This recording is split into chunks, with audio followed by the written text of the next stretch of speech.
Hello, it's Graham Coates with another My Music. Today I'm going to be speaking to Josh from Chief Springs. It just feels like this week I haven't had enough of a chance to talk to enough musicians. There's been so much other stuff in the way, and sometimes that's just the case, isn't it, in life? But, you know, let's forget that for the next 30 minutes or so. Let's tune in to a bit of music. Let's find out about somebody that makes music and enjoy the experience, enjoy the journey. Before that, we're going to watch a brief video, and you can join us in that wonderful experience too. It's from Analog Trash, who are an independent record label. Do watch it, and then if you've got any coppers, throw them in the wishing well.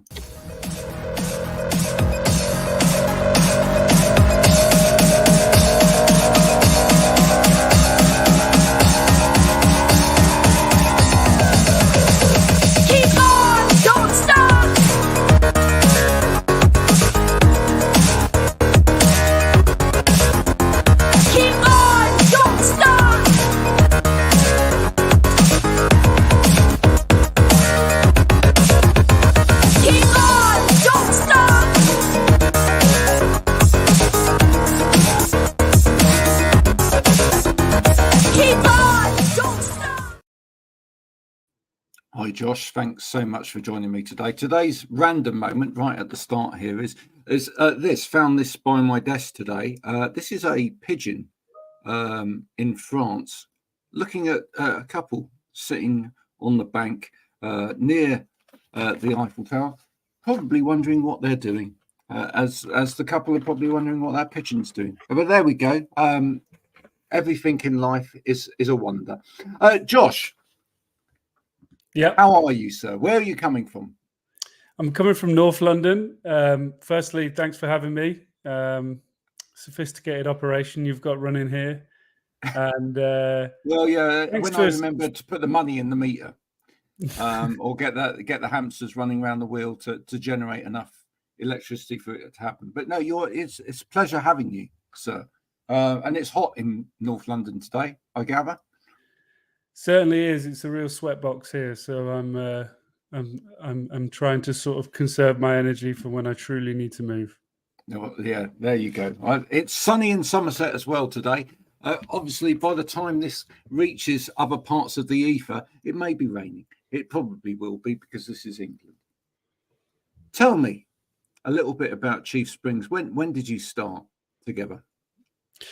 Yeah, so myself, so obviously, as you said, my name's Josh, and myself and Scott, who plays guitar for Chief Springs, we were in bands years ago, and I'm talking like from childhood. We went through this sort of Red Hot Chili Peppers cover band phase. We did it all, and then that sort of just came to a halt, and we just stopped really.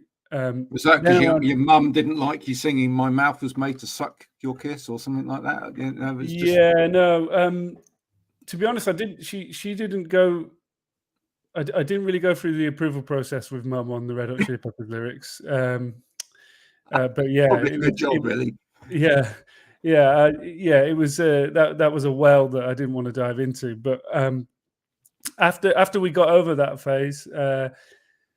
We were in another band that played for years and sort of tried to make a semi-go at it. And then around 2018, after years of just sort of that being dormant, we realized how much we missed it.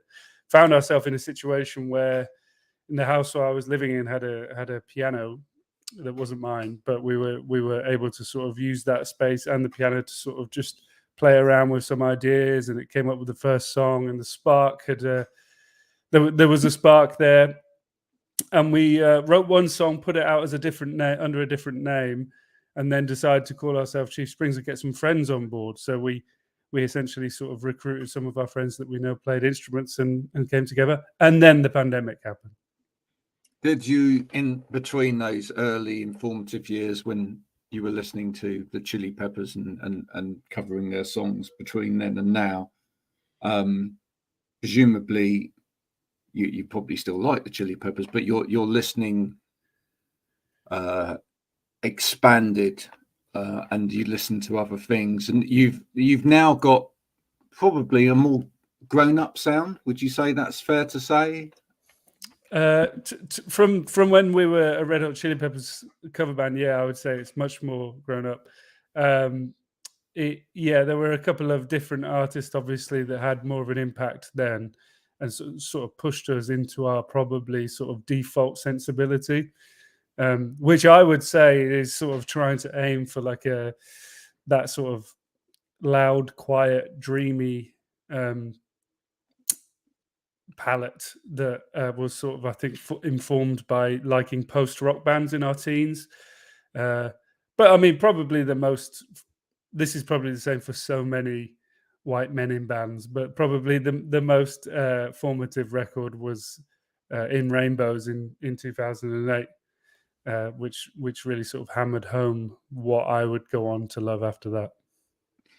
Actually, when I listen to your sound, there are elements in there of bands like Mumford and Sons. You've got Right, a okay. little bit of that. Yeah, he's going to say, "Oh, I've never thought of that before."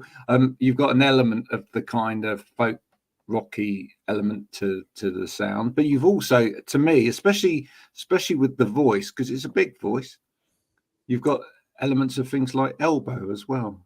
Will you take that? I'll take Elbow for sure. Mumford and Sons is the jury's out on that one. But I see what you mean. The fusion, I suppose, of like acoustic sensibilities with sort of more traditional rock songs, I suppose. Yeah. Elbow is one that I've heard before.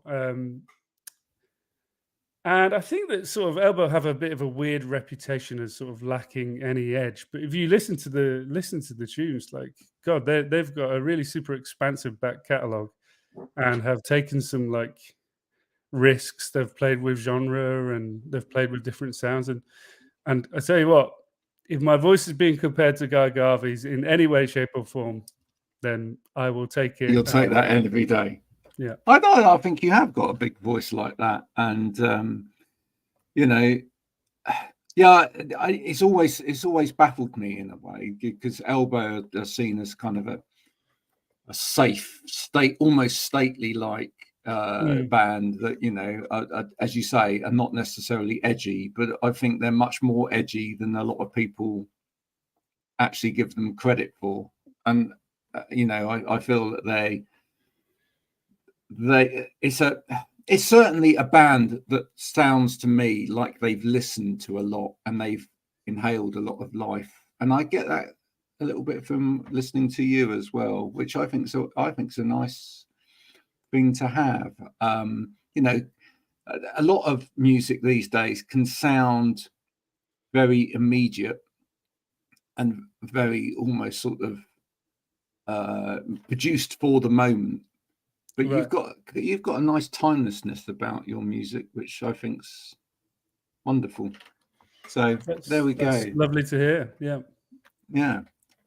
For you, how does the writing process transpire? How does that happen? Yeah, I would say that we write in sort of 3 stages.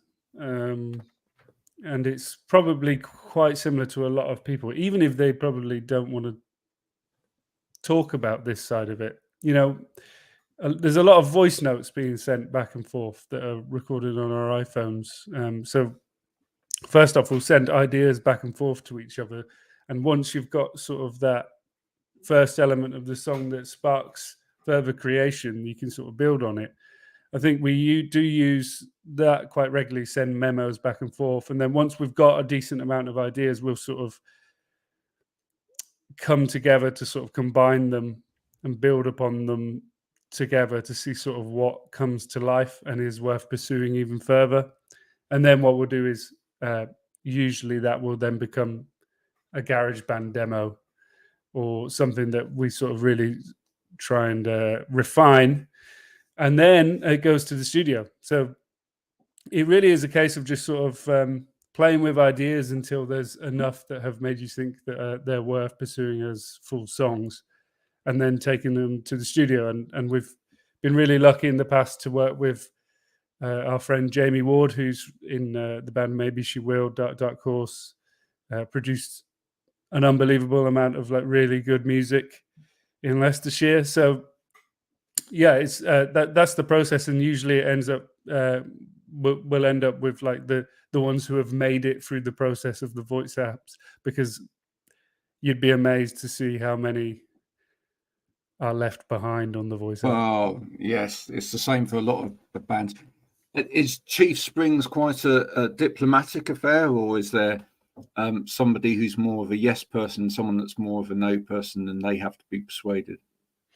No, I think that everyone has, obviously, with everyone's sort of varied taste, I think that there's probably a lot of compromise that we don't even talk about, where we've pursued ideas because someone is like a bit more enthusiastic than the other people. But I would say, yeah, I think that there's a couple of people in the band who definitely sort of spark the initial idea, and then others build around it. Ultimately, if it's something where there's a huge objection, then we wouldn't pursue it. But Yeah. that's luckily sort of rarely been the case so far. Is there somebody in the band that's got a musical taste that includes someone that everybody else thinks, oh my word, why? I can't actually think. I mean, I know for sure that Tommy, who plays rhythm guitar mainly in the band, he will take any sort of he doesn't need an excuse to pick up the guitar and play like old school country music. Like, Oh, really? yeah, I can't even Yeah. tell you who he listens to, but occasionally he'll sort of play a few parts in practice that sort of make you think that he's maybe going to pull out some straw and put it in his mouth or something. I love that. But then he puts it straight down again when you actually get going. He's just yeah. Like, he knows that doesn't actually fit within the band. He's just like, that's his little noodle thing that he. Yeah, I mean, look, if there was a way to make something work and it didn't sound ridiculous, then of course we would.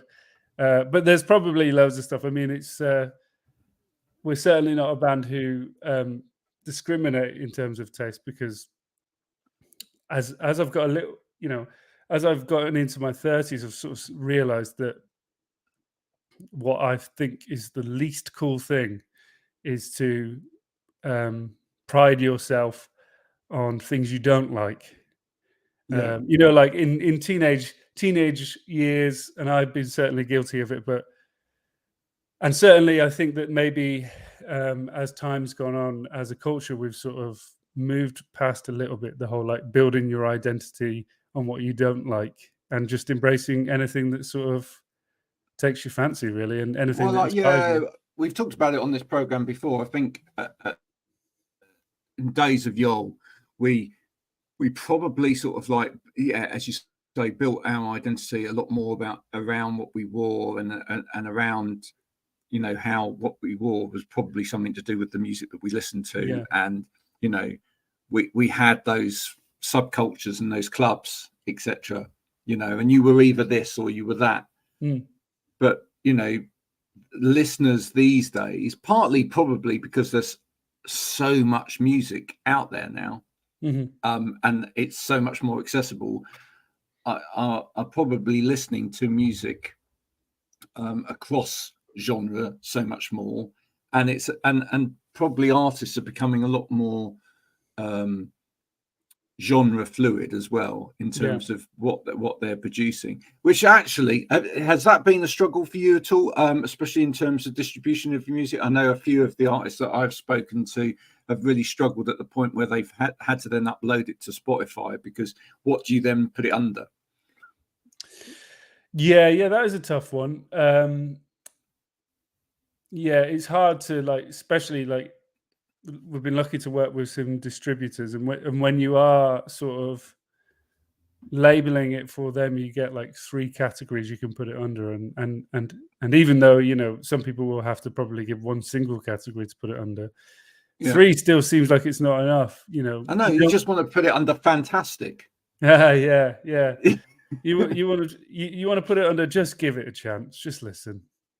It's a great category, but I mean, isn't it? certainly I can talk about like the difference between, and I'm certainly no music industry expert, but the difference between when I was in a band previously, and we're talking like, less than not even that long ago. I'd say about like 2014. I was still doing it, and being in a band then, still, despite obviously blog culture being a huge part of the way to promote and discuss music, I think that the changes between now and then are astronomical in terms of like the chance to break via the internet, but also, you know, um, playing live, gaining a reputation from playing live, building connections playing live, and then sending music off. And then there's a little bit of a meritocracy to it where someone will go, okay, I do like that. I like the whatever. There's obviously always like image elements going into things and stuff as well. But that was still alive. And now when we returned a few years later to start producing music, it was like, wow, there are thousands of kids from a variety of backgrounds who are having to upload their music to playlists and pay to do so. So they might not have any budget. These kids, they're not working. They might not have a budget. They are uploading music with money that they've had to borrow from their parents or whatever, and then they're getting minimal feedback, and they're getting virtually no coverage from it unless they're incredibly lucky. Like it's a vicious world that we've returned to, Graham. Well, it's a different world. Yeah, and but people navigate that in different ways, and some people are aware that there may be a different way of doing it. I think one of the things that becomes important these days for musicians is actually almost growing your audience before you even release music. But with that in mind, what's a Chief Springs fan look like? Well, I would say that we're still in a situation where we're really impressed when somebody comes to us and tells us about a way one of our songs has moved them. I think that actually what maybe held us back in our previous incarnation is this strange attitude where, as like sort of more arrogant young kids, we were sort of thinking, this person's coming over to me and telling me they like my music. That's weird behavior. It's such a weird, perverse way to think about things. But I have now come to a stage where we've had a few people, people from our hometown or whatever, or people who come to gigs, and people say, we've traveled from wherever to London for this show, and we'll be like sharing that with each other. This is, for many artists around the world who are more established, this is like everyday stuff, but it's moving to think that someone has actually connected with the music so much that they've done a 2-hour journey to come and travel. So we're still in that stage where we are getting little, moments of, wow, someone like we actually really impacted this person, and it moving us, or someone telling us that they were going through a difficult time and one of our old songs, Tupelo, really connected with them. Like, that means the world. So I would say fandom is steady, sparse, nowhere near as big as we'd like it to be. Nowhere, in terms of volume. But when you hear feedback like that, it does genuinely mean the world. It's ultimately about telling stories. Yeah. And this is one of the reasons for doing this. It's one of the reasons why it's great when you can tell stories like that to an audience, because people then generally want to go and look up that song to find out, why did it impact somebody else? Why did it have that kind of emotional resonance with somebody else? I want to now go and explore that. And I guess part of the marketing effort, let's not call it marketing effort, part of the way in which you spread the word these days is by enabling your audience to tell those stories to other potential audience members as well. Agree. So it's kind of encouraging dialogue, really, encouraging people to not just do a thumbs up or a like on a piece of music, which is great, but it's actually then sharing that music with somebody else and telling someone else something else. I've just started, which you will then be on, by the way, the My Music playlist. So you will be on that. Oh, great. Thank you. There's going to be about 260 artists on that. So it's hours long for anyone that's already started listening to it. And I know some artists have already started sharing it. Thank you so much. You'll be there for hours. But that's great, isn't it? I mean, you could literally, I'm hoping we'll get it to a point where it's all day and people can just share all day. But I mean, think we need... That goes back to what you said as well, you know, like people can like Instagram posts, people can give feedback or congratulate you. And that genuinely is sometimes all that people can do, because there's just so much time. There's just so much to consume in so little time, and that's the reality of the modern world, is that, you know, to listen to our music and to get to the point where they have had the chance to connect to our music, they do have to battle through the option paralysis that is given to us by Netflix. You know, our podcasts that we have queued up, albums that are released every Friday and are instantly available. So it's certainly not that. It's, from our point of view, it's certainly not this sort of arrogant attitude that we deserve to be listened to more than anybody else, and that if the world was a meritocracy, we would have an automatic place at the podium. But it's simply, we believe that the music that we created have value. It certainly does to us. And if you find a way to battle through the endless options that you have at your fingertips, then give us a listen, and if it connects, then that's great. Let us know. I heard someone say the other day that as a musician, that they struggle now to find enough time to listen to any music themselves, because in fact they deliberately, when they're writing, don't listen to any music because it's almost like overwhelm, the amount of music that's out there. I certainly almost feel like, I've never managed to explain this to my wife. If you're listening, dear, this is me trying to explain it now. I almost feel like an absolute pressure in terms of the amount of new music that I get asked to listen to on a weekly basis, or sent on a weekly basis, and then have presented to me on various platforms.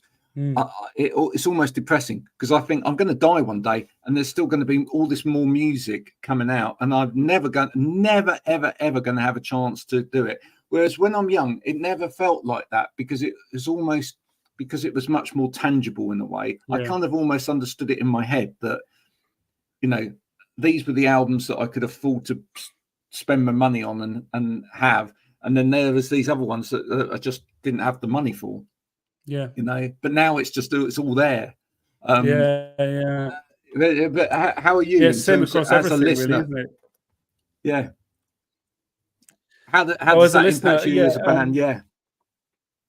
I think that, I mean, I totally can relate to what you said. I mean, for me, it's the opposite in terms of like listening to music when you're creating it yourself. I always feel comforted by reference points, not to obviously totally snatch it from music, but you think, would this make sense in this context? I'll listen to someone, you know, someone I love, to see if it would. If you know, I don't know if you've read it, but there's an amazing book by Jeff Tweedy of Wilco, who he released How to Write One Song. And there's a bunch of exercises in that, which I haven't tried, but I guess I have my own versions of that, which are essentially sort of cross-referencing ideas I have when listening to music I love, to see if it would work in the context of that. So it's the opposite of that, but I do totally see where they're coming from. You know, removing the influence from your output by not listening to music makes sense. But also, I guess for artists who do it as a living, it can be a bit of a sort of, what the expression is, like a busman's holiday, isn't it? Where, you know, I've thought about music for 12 hours of the day. I want to now listen to a football podcast. Yeah. Is there any music you've been listening to lately, or that whilst you're getting inspired to write yourself, which in a way might be completely different from the music that you write, but actually is something that you just find actually helps take you to a nicer place. Yeah, I mean, I saw a couple of bands at End of the Road Festival a couple of weeks ago who definitely, I mean, ahead of End of the Road, I listened to a lot of Wilco, as I mentioned.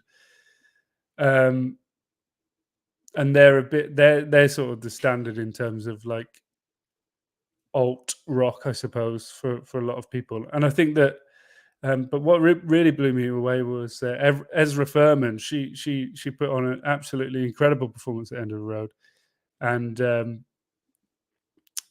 I hadn't really dug that deep into Ezra Furman. And the new album, which I believe she said at the time, a lot of the songs were from the new album. Those were the ones that sort of were blowing me away live. And I have to admit, even though obviously I do like discovering new music live, it's not often it blows me away that much.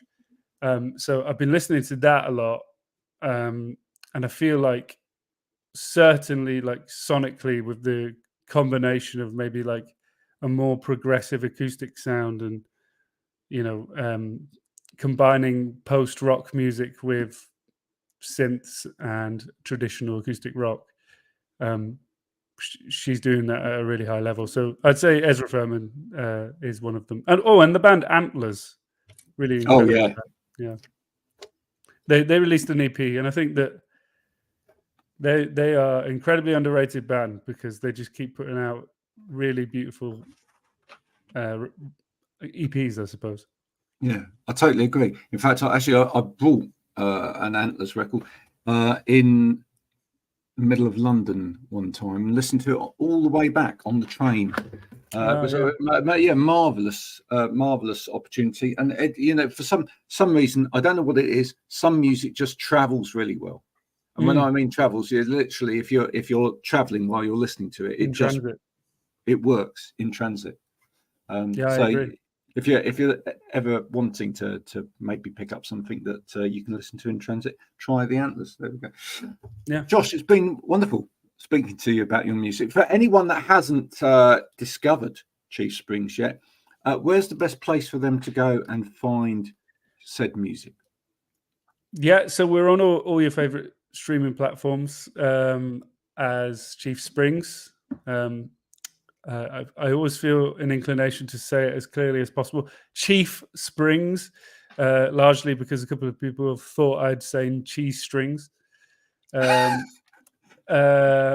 you should just create a side project called that as well. Yeah, that's where we do our 80s pop rock songs. Yeah, exactly. Yeah. And then online, on Instagram, it's at Chief Springs. On Twitter, it's at Springs Chief, just for a curveball. And that's where you find us live. There we go. Folks, if you haven't checked out Chief Springs music yet, please do go and check it out. It's wonderful stuff.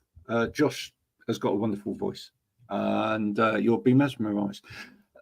I hope you've enjoyed today's conversation. If you have, go and check out the artist, because that's what this is all about. It's all here to help you discover new music, help you find a new appreciation, and maybe cut through some of that noise that we were talking about in order to find the wheat in amongst the chaff, because there is some chaff out there. I've listened to it at the weekend. If you've enjoyed this today, then this has been My Music. I hope you now go and share this with other people. Remember that there is now a My Music playlist as well, and you can find that on Spotify. I'm getting artists to share it all over the place as well. Do have a listen. Everyone that appears on the show, a track of theirs will be added to that playlist, and you've got about, so far, I think about 8.5 hours worth of listening to catch up on. So get going. Otherwise, you might be there sometime.